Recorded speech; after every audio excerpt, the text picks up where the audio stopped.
So I got the new Apple Watch Ultra, and I want to make a new leather band for it. Now I know that this is complete overkill for me, and I know it's for the action adventurers and all the people out there doing crazy activities and not working behind a workbench all day like I am, but I think I want to make a leather band for it because you can't always be super rugged with the band. I got the Alpine band from Apple, so let's make something a little bit more classy.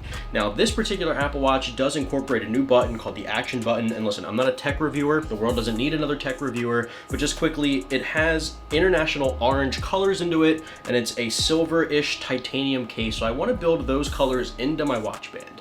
So I had a couple of options. I thought maybe I could do orange stitching on some kind of grayish leather, or I can do some kind of orangish leather with some gray stitching, kind of mix it up there. And I think I want to go with Olmo, which is kind of orangish, that'll end up kind of a light brown to a brown color over time.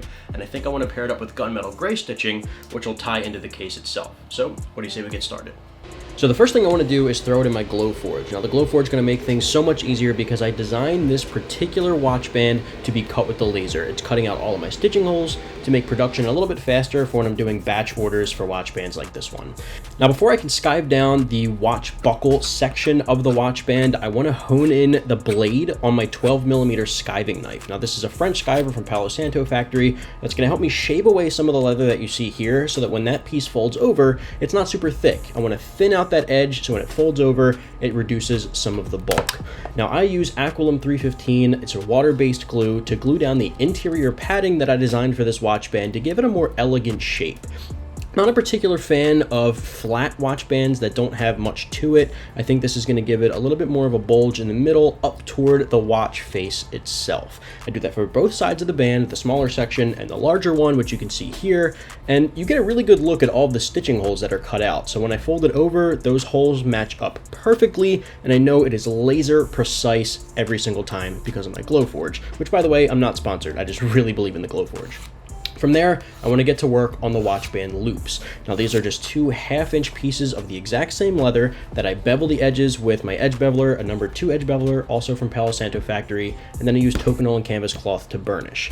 This is a 2-prong pricking iron that I prick open a couple of holes on each side of the watch band loops, which will help me stitch it shut into a band loop itself. I'm using the gunmetal gray stitching, like I said earlier, to tie into that titanium case on the new Apple Watch Ultra. Now this piece I just kind of chopped up a little bit because it can take a little while to sew these little watch band loops together, but basically I'm just doing it in a way that ends at an X pattern on the outside of the loop, which I think looks really classy once it's on the watch band itself, which you can see right here.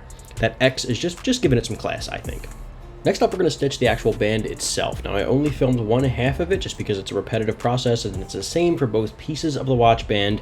And hand stitching this is extremely easy, just takes a couple of minutes, especially because I've already got those stitching holes punched out from the Glowforge.